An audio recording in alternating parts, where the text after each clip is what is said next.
All right, everybody, good morning, good evening, good afternoon, wherever you are tuning in from. I'm attorney Kevin. This is the Not an Accident podcast, and I am so excited that I have my good buddy on here, Mr. Adam Saad in the house. Welcome. Thanks so much for joining us, my dude. Thanks for having me. I'm pumped. We're excited. I mean, going through your LinkedIn, going through your social media, not only do you have an incredible background, which we're going to get into and your experiences, but you're trying to grow your own personal brand. You're putting yourself out there, getting fit, getting healthy. Not that you weren't, but really pushing yourself. And we're going to talk about all those goals. Adam is the founder of Tech Stack Advising. He is also one of the partners in Overtime Men's Health with those crazy kids over there. So we will obviously talk about those things. And we will go from there. Not all the things. We're not talking about any lions. No lions. No lions. I'm gonna get canceled before this episode even starts. So I want to start. I think it was incredibly interesting in your background that you actually started out as at Salesforce, and you were at one point their number one sales guy. Tell me about that. Tell me about the chops you gained and that process. Yeah, I've had an amazing career, a pretty dynamic one, right? So I went to college to be in finance. I was going to be a By the way, are you a planner. geek? Real quick, Yeah, I don't think we ever even talked about that. So yeah, that was fun. College was crazy. Yeah. So I actually went to West Virginia University. It's the only school I got accepted into. I applied to like 7 or 8 schools. West Virginia was the only one. Number one party school, no big deal. Easy to get in, hard to graduate. I think I pledged with like 30 guys and maybe 9 of us got graduated as a party school. But I went to school for finance. I was going to be a CFP, right? Which is really a salesperson. Yeah. And no knock on them. But I did my internship and I didn't want to wear a tie every day. Okay. So I got exposed to software sales. A buddy of mine was in that, his parents were in that kind of field. And so I went to an interview and it was like the sweet office building. Everyone was in jeans. Everyone was good looking, young, hip, vibrant. And I was like, this is where I want to be. So I started my career in sales, software sales, did that from 2013 all the way to 2018 and that's when I went to Salesforce. But I've been number one sales rep everywhere I've ever been. That's just in my blood. I've always been a sales guy. But Salesforce was the real turning point of my career. I was 28 when I got there. I quit when I was 30 to start my business. But being the number one rep at Salesforce, that's like getting your PhD in sales. Oh, that's like getting your PhD in business, right? You don't sell a $25 million deal to Marriott Vacations because you're a good talker. Like you got to be good at business. So that's where I learned really everything. Let's break that down real quick. So, and you see a lot of the sales is the, I follow Shelby Sapp or whatever. I mean, she kills it, dude. I mean, she's got great content and we'll get her on the, I don't know if I can get her these days. She just had some pretty big interviews out there. So one of the things is it's more like you said, than being a good talker. It's about knowing your stuff. You have to know the details of the product. And that's a lot of the things that I think people miss when they're trying to do the sales or the coaching kind of stuff or whatever. Anybody can do sales. No, you have to have a certain understanding of the products that you're selling, how it's going to help that individual, what problem it's going to solve, especially when you're getting in the big boy sales or big girl sales. You know what I mean? So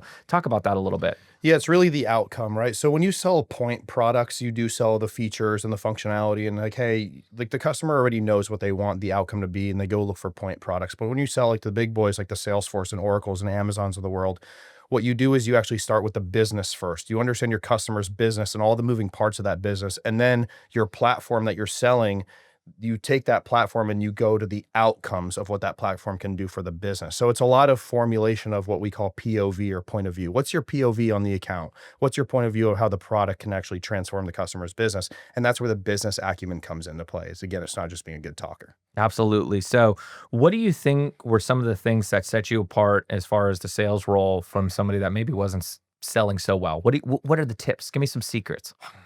I would say break the process. Okay. Right? So what large sales organizations do is they create a standardized operating process or a standardized sales process, and they want everyone to go through that standard process. But that standard process, guess what? It's just a standard. It makes you average. And the number one rep or the top reps, what they do is they break that process and do things a little bit lone wolf their own way. It can't be really replicated, but you can't replicate number one, right? There's only one number one. There's one guy. So what I did at Salesforce was I was actually the first person on planet Earth to do a reseller deal at Salesforce outside of the government, right? So this had never been heard of. Salesforce had always sold direct to customers. And this was during the pandemic. I was selling to a hospitality company. which they weren't buying They marketing were, cloud. I don't think they were doing a whole lot. They were worried about their business surviving. And I ended up doing a $25 million deal with them. How? Well, I got with a large consulting firm, one of the big four, everyone knows them. And we ended up reselling Salesforce through the consulting firm because the consulting firm had a massive contract and a commitment with this customer. So I basically had to convince all of Salesforce, every single 12 layers of VPs basically, to say, hey, we're reselling through this consulting firm. And they were like, why would we do that? Right. And one of my boss's boss, she said something I'll never forget. We were talking to a EVP and he was like, why would we do this? This is impossible. And she goes, is it impossible because it's impossible, or is it impossible because we've never done it before?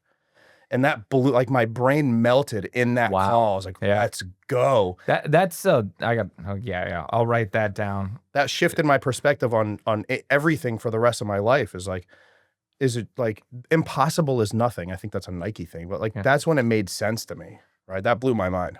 I've never written anything down before on a podcast. We're on episode 38. That's a hammer right there. You know, I had kind of a similar story with me starting out practicing law, and it's very, you know, personal injury space is very competitive. I mean, billboards and radio ads and TV ads and everything, you know, under the sun that they're throwing at these things. And I'm like, it's not enough to be a great lawyer. I'm very good at what I do. That if I go out there and say, hey, I'm going to do a great job for you and I'm going to be a great lawyer, they could, you know, call every, you know, Jack, Jill, and Mary in a phone book and probably find a pretty good lawyer. I had to think outside of the box. I had to connect with people on a higher level. I had to make myself available, and I had to do what it takes to earn somebody's business in a lot of different ways. And I think, again, the legal profession is very systematized. It's very I shouldn't say professional. Yeah, it's process driven. So when I kind of came in and I'm like, hey, I'm this young kid, I'll do what it takes to get you the best result and I'll hold your hand every step of the way. It's like, what? Like, you know what I mean? Because a lot of, you know, firms, it's like, yeah, you know, this is a process. We'll get back to you and stuff like that. Some clients are, you know, super nervous, concerned, et cetera. And I was like, hey, listen, you need me to call you every 2 weeks? We'll do it. I may not have news for you. I mean, there may not be a lot going on, but, you know, I'll update you. You broke the process. You have to. Yeah. You have to if you're going to be. And many years later, I'm not by any means saying that I'm number one, but well, we have a good time. Transitioning, you crushed it at Salesforce, and then you started Tech Stack. Tell me about Tech Stack. Yeah, so Tech Stack advising. Yeah, so we actually do call it Tech Stack for short. So thanks. So Tech Stack, we work with enterprises to help optimize their call center technology, right? And now the whole thing is AI. This is where, by the way, all the jobs are getting cut in customer service and call centers because of AI. This is the second time we're getting canceled on the podcast in the first 10 minutes. You know, I'm kidding. We're either going to enable it or we're not. He's going to tell you. It is what it is. But so when I was at Salesforce, actually before I was at Salesforce, I was at a company called Five9, right? They're now one of my biggest partners at Tech Stack.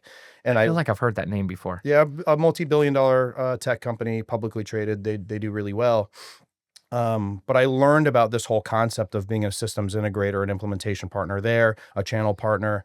And when I went to Salesforce, I saw like the obsession that they had with customer success. So I took learnings from both those organizations and I started Tech Stack with that. Right. And the plan was to always start my own business, but it was when. But so when I was number one at Salesforce, I was like, hey, let me get a promotion. And they laughed in my face, like genuinely on accident. Like they were nice. These were my bosses, but they laughed. They're like, no, you got to do this for 5 more years. I'm like, okay, cool. I'm done climbing other people's mountains. I'm going to go to the moon on my own rocket ship. Do you mind if we unpack that real quick? I think that's one of the biggest issues we were talking about. You know, our whole spiel at the beginning was, you know, breaking processes and not following. That's one of the biggest reasons I feel like good organizations lose talent because they don't try to, I shouldn't compensate, it's not the right word, but take care of the winners. You know what I mean? Because it's like, and that's a huge issue in law firms too. It's like, oh, well, you know, you got to be here for, you know, 10 years if you're going to be a partner or this or that. So 10 years a joke. It's performance that should drive reward. 100%. I agree. So anyway, you were saying, number one, you wanted to get a promotion. They said, hey, it doesn't work for us. And you're like, I'm going to pursue other opportunities. Yeah. Yeah. And, you know, the second part of that was I was looking at my bosses and like all the 12 layers of command. And I looked at their lives and I didn't want their life. Okay. Right? No offense to them. These are some people I still talk to and I respect greatly, but I didn't want their life. And I was like, okay, I can imagine the grind. Dude, you're a corporate slave. Yeah. It's a problem. But they're, you know, it's good for them. And by the way, they're making a lot of money. Buku bucks. Yeah. And with unlimited benefits, you know, Salesforce, or like they pass out equity like lollipops, unlimited, you know, That's cool. if you have a baby, you get 6 months of paternity leave. Like these benefits in tech are insane. Yeah. Take them. Like Yeah. not everyone making $1 million should leave and go start a business and not make any money. Like definitely don't do that. Right. But I looked at their life. I didn't want it. And I said, okay, I'm done climbing other people's mountains. For me, again, it was always, I'm going to start a business. It's just when.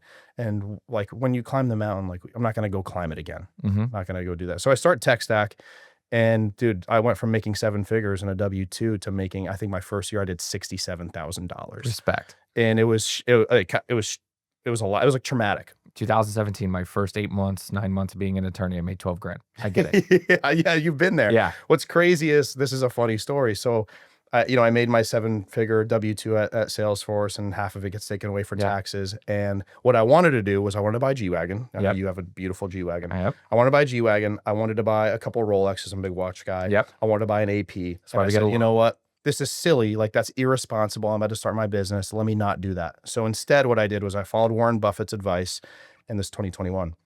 I followed Buffett's advice. He said, only invest in things you know really well. Well, for me, that's tech. Right. So I invest in all these SaaS stocks. I put $250,000 into these SaaS stocks, and I put $250,000 into Bitcoin. Okay. This is like February, March 2021. Okay. If you remember what the market did, it collapsed in April. Like I watched $500,000 basically evaporate into 100 grand. Yeah.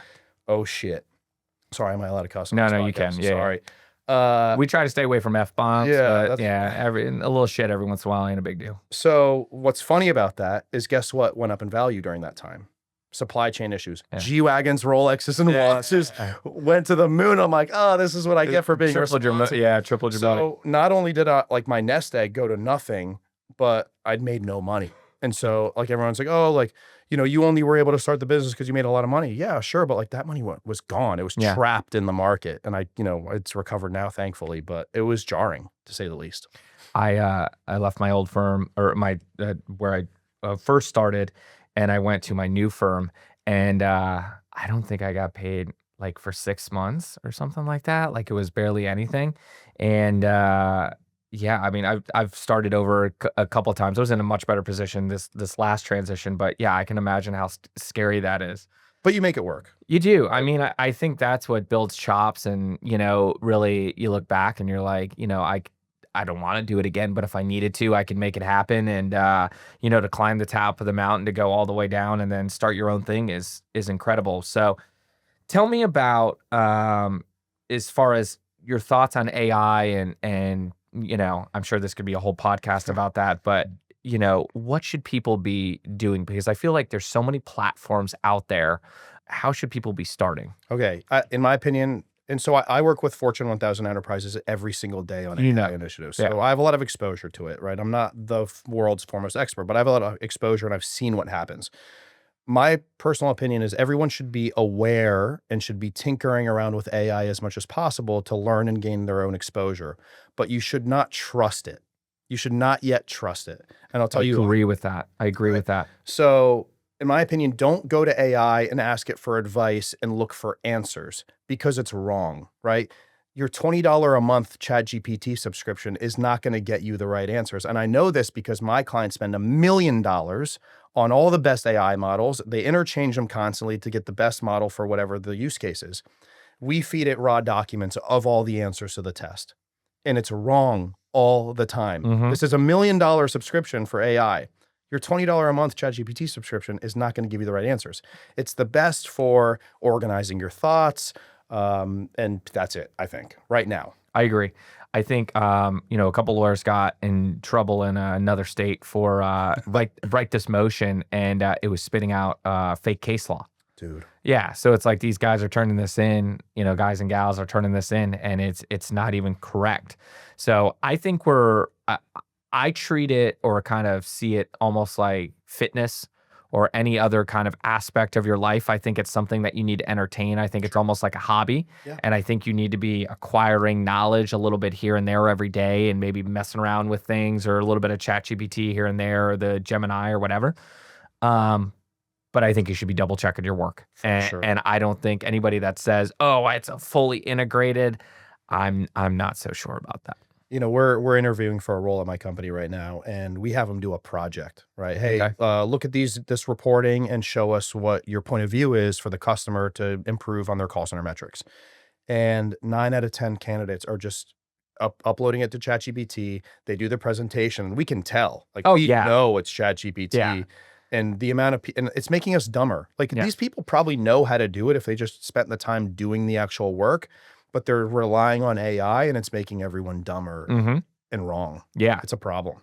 I'm really concerned, and I've had this conversation on the podcast before about what it's going to do to young people, because they're just going to ChatGPT or Gemini or whatever they're using, and there's no learning, there's no you can't and I'll say that you can't double check something if you don't know the If you answer don't know anyway. the answer. So if Right. you're using it as a learning metrics, you're almost, I think it's like somebody said, put garbage in, you get garbage out. Yeah. And I think that's a classic example. I've heard people say, they'll put what is 2 + 2 and it'll say 3. Yeah. You know what I mean? 'Cause Like, it can't do math. It'll yeah, give you the probability of what the answer is, but like, I'm good at math, right? yeah, Pat myself in the back. yeah, So I've actually put math into it, and it's wrong yeah. constantly. Again, like, that's why I don't trust it, right? But if I already know the answers to the test, hey, here's all the inputs. Can you organize this into a presentation for me? Like, here's the answers. Then that's okay for now. I can't wait. I say that I shouldn't say this. This is wrong to say, but one of my partners does real estate, estate planning, and business disputes. Does a little bit of contract work and stuff like that. I can't imagine the number of probate issues there's going to be, because everybody's like, ChatGPT, write me a will. Yeah. And then Yeah. it's like, cousin Susie gets 100%. It's like, I haven't talked to cousin Susie in 10 years. Like, I don't even know who cousin Susie is. This was supposed to go to my kids, and this is my will. Like, I can't wait for the probate litigation 20, 30 years down the road, Yeah. when, Jack and Jill, mom dies, and Jack and Jill were supposed to get the house, and ChatGPT totally, messed this thing up. I So feel like most of the ChatGPT contracts wouldn't even stand up in a court of law anyways. Right? I think it's a tool. I think it can do, maybe it can summarize an agreement or something like that, or tell you the points. But if you don't know what to look for, then how are you going to know what's right or wrong? Yeah. So again, I think it's helpful, but I would not be relying on it, and I'm not really worried about being an attorney in the next decade with AI. You'll be fine. I will say though that a client said to me, I wanted you to know that I have putting what you've been doing in my case in ChatGPT, and it said you're doing a very good job. Wow. And I Thanks. said, I need a testimonial. Can you like screenshot that for me? Like, Also, that's now public information. I know. Yeah. I'm like, perfect. Like, that's Yeah. 100% discoverable. Like, Yeah, well done. Don't do that again. Please never do that. Yeah. But I'm like, can you screenshot that for me? Yeah. ChatGPT approves, attorney That's Kevin. hysterical. You're a part of a new endeavor within the last, call it 6 months to a year, overtime, men's health. Opinions aside, I know, you guys are a pillar in Tampa Bay, I would say, to say the least. So how did that come about? What are you doing there? What's going on with that project? Yeah, it's been a really fun journey so far. It's been 6, 9 months since I initially got involved. So it's funny. I think you know Austin. He's Yeah. been on the Yeah, podcast yeah. He's before. great. So like, I was randomly talking to him one day. I was like, if I wasn't doing tech stack, I would own a men's clinic, right? And I was like, I'd be doing this, testosterone, bro talks, all this fun stuff, I think it's every bro's dream, really. right? Like, it'd be So by the way, I'm not on Botox yet, but Yeah. I will be Huh? like eventually. Big market. Anyways, I was like, I would definitely start that business. A week later, he's like, hey, by the way, I know these guys over at Overtime. I don't know if you know them yet, but they're looking for some investors. And I was like, what are the odds, right? So I go and meet Jacob and Julian. We Yeah. met at a hotel lobby, and I just grilled them for an hour and a half on everything, right? Like, I'm a pretty inquisitive guy when it comes to my money. So I grilled them, liked what they had to say. Same here. Yeah. Right. So I ended up giving them some money to invest in the growth of the company. And part of that meant that, like, I get exposure to the books and how the business is doing. And I just like business, right? Yeah. So I'd ask them questions, I'd give them advice. I I spent a tell lot of people time with them. business is my sport. It's the Like, best. yeah. It's the best game in my opinion, right? I was terrible at sports growing up, and all I did was, like, as a kid, I was business. It's 100% horrific. Right. So Yeah, it's terrible. So fast forward, I become a patient of Overtime. I get I'm on TRT. It changes my life so significantly that I'm like, I need to get more involved. right? I like the mission. I like what it did for me. So I go to Jacob and Joy and I'm like, hey, like I want to get more involved. How do we do that? So we came up with a plan, an equity stake, a role for me as a fractional CFO, which really has turned into fractional COO and fractional everything along with Mm-hmm. Jacob and Julian. Yeah. So I'm part of basically all the operations, both for the in-clinic and the telehealth and everything in between. So it's been a really fun journey. I do like what you guys are doing. So I just had our mutual friend Tony Salazar on as well. So he was the second to last episode. So it's pretty funny that we had him on. And one of the things that he was really talking about that I like that you guys do is really politics aside and stuff like that. For men that really want to improve themselves, you guys not only give them a platform, but the ability to do that and the health and science behind it. I think, there's a lot of men out there and, maybe they're, their 30s, 40s, 50s that, life has just kind of kicked them in the ass. So, hard for so long that it's nice to see. And I'm not saying I agree one way or the other with everything, trying to stay politically as correct as I can, but it's nice to see somebody saying, hey, listen, it's okay to be a real man. And we're going to encourage you to do that. And it's okay to get closer to God. It's okay to focus on your health. It's okay to be a badass father and a badass husband and take care of your family and work hard and things like that. So I love that messaging there. Yeah, I mean, I would say the marketing, the messaging and the marketing that we have at Overtime is definitely in your face. It's a little bit controversial. It's not meant to coddle people's feelings, Mhm. and that's one of our, I think, our superpowers Some is people need that. we're authentic. Everything we say, we truly believe, and we believe that if we can be authentic and connect with the audience, and the audience will connect back with us, and those are the customers that we're looking for, right? So our goal is to restore the modern man, right? From everything that the world has stripped away, right? I'm drinking water from a plastic bottle right now. Everything around us has basically been designed to completely demolish our hormones and our testosterone, and testosterone is the bedrock of men, Yeah. right? I believe that men, dating back to the first men, we were designed to be conquerors, right? So why are men today tired, flabby, weak, depressed, and have low testosterone? They don't have anything to conquer. And that low testosterone is not giving them a reason to conquer anything, right? If you look at the greatest men in the world, Alexander the Great, Napoleon, Genghis Khan, the modern conquerors like Elon Musk and Steve Jobs, these are conquerors. Meanwhile, the average guy is just collecting a paycheck at a dead end job, asking for 3 to 5% raises and having to ask another man for a lunch break, right? Like if you look at men, like even, 100 years ago, they conquered a little piece of land and they cultivated that land. They farmed it. They grew it. They gave it to their family. They passed it down through generations. Today's modern man is conquering nothing.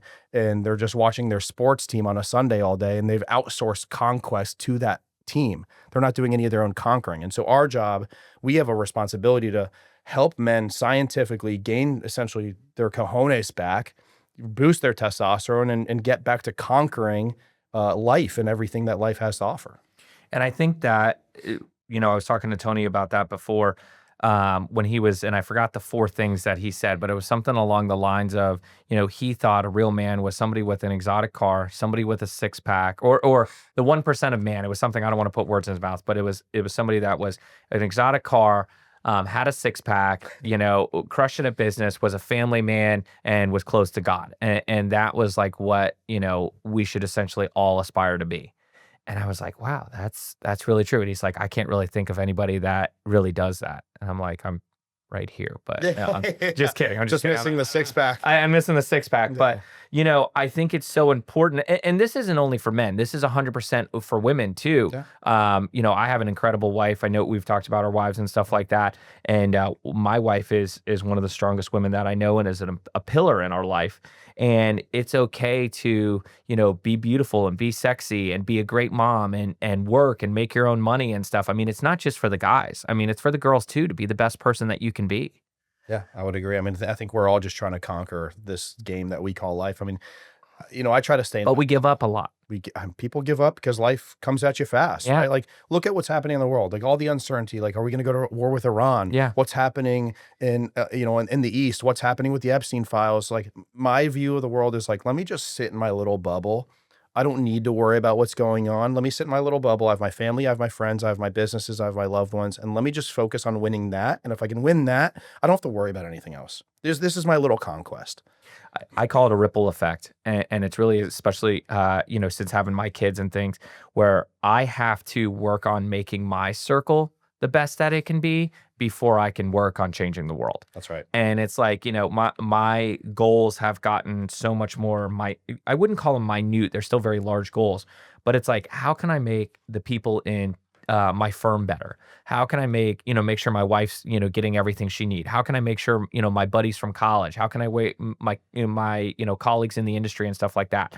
If I can make them get a little bit better every day from the things that I'm posting and the things that I'm doing and the characteristics that I'm representing, then they're going to affect people and they're going to affect people. So I agree with that completely. Is you got to make sure your own room is clean before you start cleaning the rest of the house. What I like what you do though is you also give back to the community. I appreciate that. Right. We were able to participate in the toy drive during Christmas.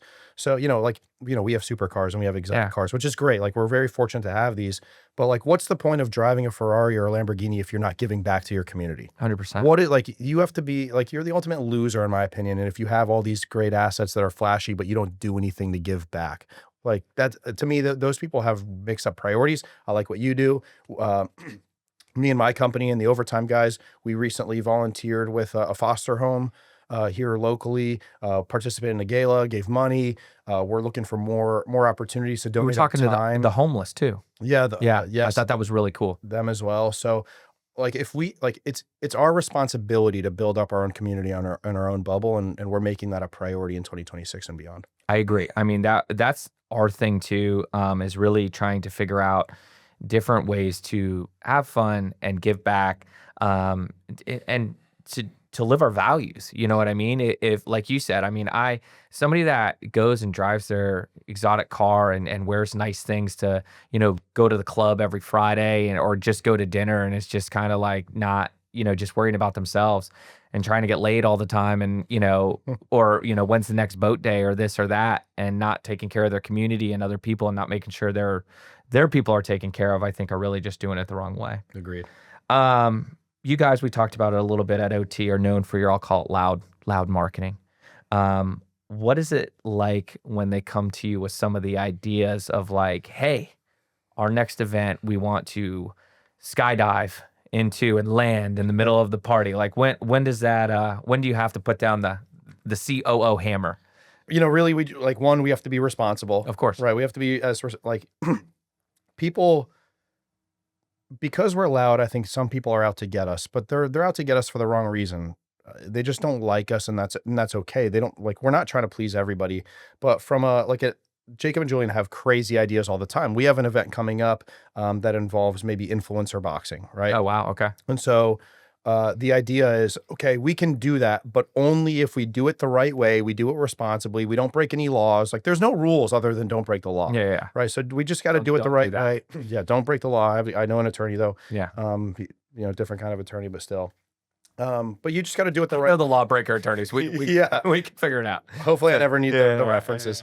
But we just got to do it the right way, right? Their ideas are crazy, and if we give back, right, the celebrity boxing thing, we're donating all the proceeds to charity. We're in process of looking for a boys only foster home charity that we can give to. So if anyone knows any good ones in the area locally, please let us know. That's who we want to make an impact with, right? Not only are we going to donate our money, but we're going to donate our time to spending time with these kids that are at risk, so we can help, again, build up our community, build up the men of the future. That's fantastic.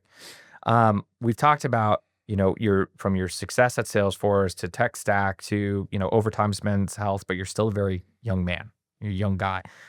What is it like being underestimated, or how have you dealt with that? Because obviously, you're involved in a lot of high level, usually typically, I guess, older person things. Yeah. So how do you deal with that and with that confidence? I've dealt with that my entire life. I've always been the youngest guy to be in whatever field I'm in. I remember I got the job at 5'9" as an enterprise rep when I was 25 years old. My teammates were in their 40s and had full families. My strategy has always been just know your stuff. right? So like even today, like I walk into board meetings with C-level executives and I'll wear short sleeves and I have tattoos and I look different than them and I see the looks that I get. But within 3 minutes of me starting to talk, I can see everyone leans back in their chair and they get relaxed because I know my stuff. So age should never be a prohibitor of your success. It's your knowledge and your ability to execute that's going to drive the success. Age is just a number. I agree completely. I mean, I think it should be judged on performance. Mhm. And I think we should give, more young people a shot. I think, the legal profession, again, not to hate on the legal profession, but I'm usually dealing with people that are twice, sometimes twice my age or 1.5 times my age, that of, back in my day, I had one guy just like grilling me for like 20 minutes and we just beat his ass, ended up getting a great result and he's going to pay part of my client's costs and fees. So good luck for him. But he wanted to tell me how it goes. And, I got a lot of respect for those guys. I know they put in a lot of reps, but don't estimate the young guys. I think people do a lot of that. And, that's how you get snookered, I guess, for lack of better terms. I think the key is when we do get older, to borrow a quote from Step Brothers, we can never lose our dinosaur, No. right? So as we get older, as we get more mature in the profession, and we look at the young guys, I mean, my business partners are in their mid-20s, Yeah. right? And I look at them and I'm wildly impressed, and I try not to be the old guy, like I joke with them, I'm like, I'm married, I have 2 kids, I'm like, yeah, guys, you're young, enjoy it while you can, Yeah. and, you don't have family duties, like this is your time to grind. I try not to be like the old guy that say, hey, when you're my age, Yeah. but I try never to lose my dinosaur because I remember being 25 years old and being underestimated. Most people just they think of a business idea and they just go for it. You earned your stripes at, Salesforce and you gained a knowledge and an experience and relationships and things like that.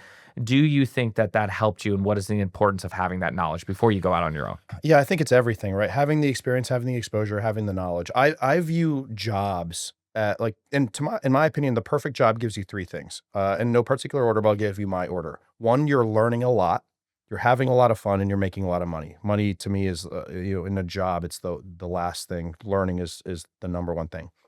So when I was at Five9, I was there for 3.5 years, number one rep in 2017. I left because I stopped learning. I was like, if I stay here, I'm not going to learn anymore. Let me go to Salesforce because that's where I can learn, right? 2.5 years there, number one global rep, broke the process. I stopped learning. Okay. Now where do I go from here to where I can learn? Well, business ownership is the ultimate learning. You never stop learning as a business owner. The learnings that you get from 0 to 1 million are different than 1 to 5, different from 5 to 10. I'll let you know what it looks like after 10 because I don't know yet. Well, I'm sure you'll get there. Learning is everything. It's so important. You have to be reharnessing your craft. And, it's whatever business you're in. If you're a plumbing guy, figure out how to, get to jobs quicker, get them done quicker, use better materials, whatever. I mean, it doesn't, if you're a lawn guy, figure out how to cut grass in the best way. I mean, it doesn't have to be tech, or it doesn't have to be being a lawyer or a doctor or anything, to make sure that you're consistently learning and you're consistently making the product better for your customers. And when you stop learning, get out of there. Yeah. Move on to the next opportunity. Yeah, get out when you stop learning, in my opinion. I tell that to everybody. You started a fitness journey recently. I mean, obviously you've been, going to the gym, I'm sure, and things like that, but you have a new challenge for yourself. Can you tell us a little bit about that? Yeah, so I've always been into fitness, like forever. I've always been the guy in the group of friends that's been more fit than not. Although I hang out with Jacob and Julian now, and they're jacked, and so I feel I'm like, okay, I got to step it up, right? So in 2026, I took on the challenge. It's a suit. It's a muscle suit. It's crazy. Yeah. They're tapped. Dude, I see some of Jacob's content and stuff like that, and this dude's just like, He's a beast. I'm like, holy, I mean, no discount to Julian, but I'm like, dude's looking hefty, bro. They're both starting to box too. Oh, are they? They're going to learn how to box. We have a partnership with a gym in Tampa now, so they're learning combat sports. So That's they're awesome. You want to? jacked, huge, and they're going to learn how to fight. Yeah, It's going to be a problem. Yeah. Although they're not fighters. So in 2026, I started 200 pounds lean. My goal was to get to 200 pounds lean. What that means to me, lean is like 12 to 14% body fat. Okay. So that's like being ripped. That's being pretty ripped. And I'm 5'9".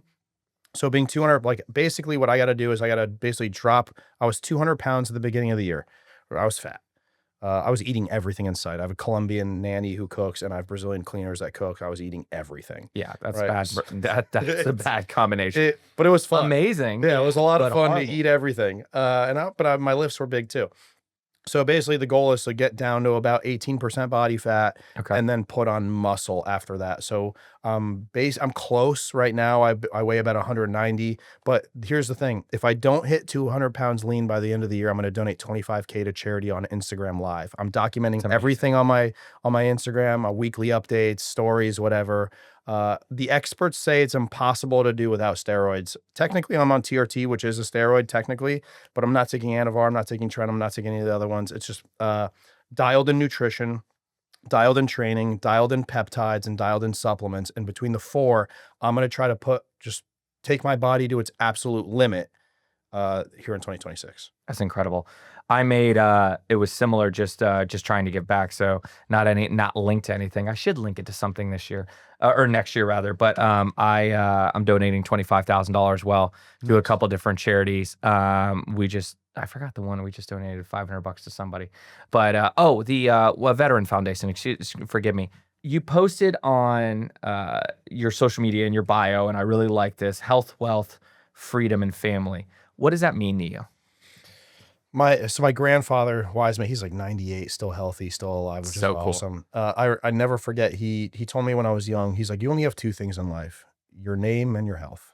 And right, so I took that to heart, and really I put health first. Like I don't know, like have you ever like stubbed your toe Yeah. and it's ruined your week? It's Like like this, debilitating. the smallest thing Yeah. can just completely ruin you from a health perspective. So for me, it's always health first. Take care of your health, make sure you're sound, and then you can do anything, right? So that's health. Wealth to me is really a conquest, right? Like I'm comfortable financially. I don't really need any more money. I'd like to fly private everywhere I go. That to me, that's my that's That'd be really cool. my only goal. But building wealth is to me is a conquest. Family, of course. That's to me, it's obvious when I have an amazing wife. I have two young kids. It's been really fun watching them grow up. They're young, so we have a long journey ahead of us I know. with a lot of I'm in the challenges. same boat. But you gotta take care of the family, and then lastly, like, if you do all those things, health, wealth, family, like, freedom just comes. Yeah. It just happens, right? So those are probably, like, when I talk about business core values, we have business core values. My personal core values are the health, wealth, family, and freedom. I think that's fantastic. Similarly, and we were talking about the health in the previous question. For me, once I started having more monumental success in business, and I think it was when I became partner and shareholder at my firm, and then obviously we were having our second child. I'm like, with all this good things happening, I want to be here to see it. I mean, God has a plan, and things happen, and health issues and things like that. But I don't want to have a heart attack, at 45, walking, That'd be ideal. you know what I mean? Like, you know what I'm Don't do saying? that. Yeah, don't do that. But I mean, like, I don't want to have these preventable health issues. Or how many, celebrities do we see or friends do we see that it's like, hey, I didn't get scanned or I didn't get my blood work done, and now I have stage 3 cancer or like crazy shit. Dude, I actually have a story about that. So I'm really thankful of being exposed to overtime and having Yeah. access to basically unlimited medical and some of the best medical. So I got my blood drawn and I had a provider go through it, and he's like, hey, by the way, you have almost chronic kidney disease. And I'm like, he's like, you're dehydrated. Like, I said, impossible, dude. Yeah. I piss clear all day. He's like, exactly.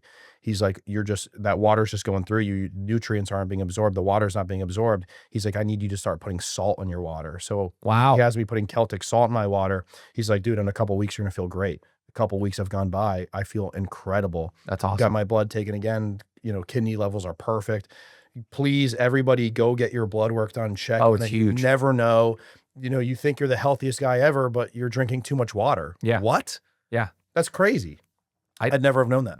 I think it's key. I mean, I know it's a scary situation for a lot of people, because they're like, I'd rather not know. And I kind of used to be like that in probably my early 20s, or excuse me, early 20s, late 20s. And, as I got older, I'm like, you know what? I do want to know. You do Like, know. I do want to get ahead of this. I do want to get, better and healthy. I'm a huge proponent, like I said, of blood work. I'm going to try to get it done at least every 6 months, but eventually I want to get it done probably quarterly, to make sure if there's anything funky going on, that we get that nipped in the butt pretty quickly. Yeah, that's the way to do it. Quarterly or twice a year is fine. So you're starting to develop your own personal brand as well. I saw you talk about that. Dude, I stalked you out on social, and I'm a fan of what you're doing, obviously. We do research on our guests, but you're starting to develop your personal brand more. How are you doing that, and why are you doing that? I'll start with the why first. It's really just a challenge, another conquest, right? It's funny. So Jacob and Julian, they just challenged me. They're like, "Hey, you should just try to get to 10,000 followers by the end of the year." And I'm like, "Okay, cool. I'll just do that." Right. So I've been posting a lot on Instagram, and I'm trying. You know, I have what 650 followers, which Mhm. is nothing. It's a next level of frustration when you know how to grow a You business. probably talk to more than 650 people in a Bro, week. it's crazy. Yeah, exactly. Yeah, Sorry. for real, I'm dude. just like It's crazy. It's a next level of frustration when you know how to take a business to 10 million, but you Yeah. don't know how to grow a following on Instagram to 10,000. So it's a new challenge. It's an excitement, but it's a challenge for Yeah. me. So I'm getting, getting the volume out there, getting the reps. What's it gonna do for me? I don't know. Right. So I had a friend ask me, like, what happens when you get to 10,000 followers? Are you gonna make more money? And I'm like, no. And they're like, is it gonna help your business? No. What's it gonna do for Yes, it will. I hope so. Yeah, and I'll tell you why. I thought of the same thing. Obviously, the more people that know you, if you get in an accident, et cetera, et cetera, because of social media and because of like doing this and growing up, connecting with like-minded people. We met each other. Yeah. I mean, connected. Talked about Tony. Simon Lerner's a buddy of ours. Anthony. Austin. Austin. Yeah. I just started following on social, messaged him. Anthony Bertonson or whatever. Julian. We kind of follow each other. He was kind enough to share my post when I was talking about the TE party. How awesome I thought it was that you guys Uber. When you guys go out, please Uber and Lyft if you're drinking. I thought it was incredibly responsible that those guys were encouraging, forcing everybody to Uber and Lyft. Like, don't take a life. Don't affect your own life.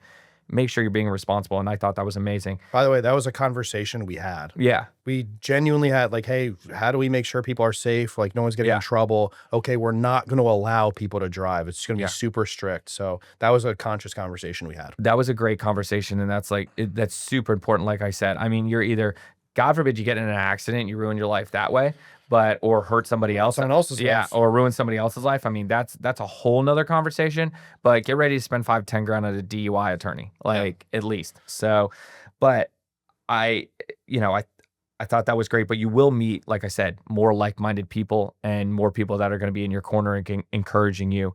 You may get some haters along the way. That's okay. I've been hating on forever. Somebody called me a douche the other day. No, I'm just kidding. Yeah, I made a fun post. The only one that's gone viral was like, you have low T if you wear your Rolex to the gym. And the amount of people saw in that my one. comments, Yeah, they yeah. just hate me for it. I'm But like, I'm I don't like, care. the They're other- bots, dude. Yeah, and then the other thing is too, like some of the things that like you guys post or some of the crazy things that I see on social media, I'm like, do you really believe like this, or do you even care that much? Like if he wants to wear a Rolex to the gym or doesn't or does, or like people get so stirred up these days on Very social. stirred up. Yeah, I mean, for me, like I do notice it because I'm a big watcher. I'm like, I'm not, dude. This is like gold Rolex is Oh, yeah. heavy. It's I have one. stupid to I wear know. one to the gym. Yeah. But like, dude, I don't actually care. No, absolutely. Yeah, no. Live your life, bro. But it's funny. So I always end the or recently more ending the podcast with this question, and I can't thank you enough for coming on. When you reach the end of your story, what do you want people to say about you? That I was helpful. Okay. That I helped them. Can you talk a little bit more about that or expand? Yeah, I mean, I don't know how, but it's gotten to the point where everyone in my circle seems to ask me for advice. And it's probably some of the most fulfilling things I do in my life is listen to somebody's situation and simply just help them, give them advice, give them a strategy, give them an actual way, step-by-step way. Hey, here's how I attack this. You do this, this, this, and this. And the most fulfilling thing is actually watching them do it and it working. I mean, there's nothing that makes me feel better about myself than just watching somebody else succeed because of the advice I gave them. It's like self-fulfilling, but if people be like, hey, he was generous, he was helpful, he always gave me good advice. If I needed him, he had my back. That's how I know I made it. Absolutely. Well, where can people find you? On Instagram, theadamsaad. Okay. I'll make sure that I put your LinkedIn and I'll make sure that I put your Instagram in the bio. Make sure that you guys give Adam a follow. Make sure that you support his journey as he's trying to get healthy. You can always reach out to him via the DMs. He has like 9 followers, so he'll get back to you right away. But no, my man, I appreciate you so much for coming on. As always, make sure you like and subscribe to the podcast. We appreciate you guys watching. I never challenge anybody. I want you to comment your favorite part of the podcast. And I appreciate you, my man. It is no accident that Adam is as successful as he is. And we'll see you soon. Thanks, man. Appreciate you. Absolutely.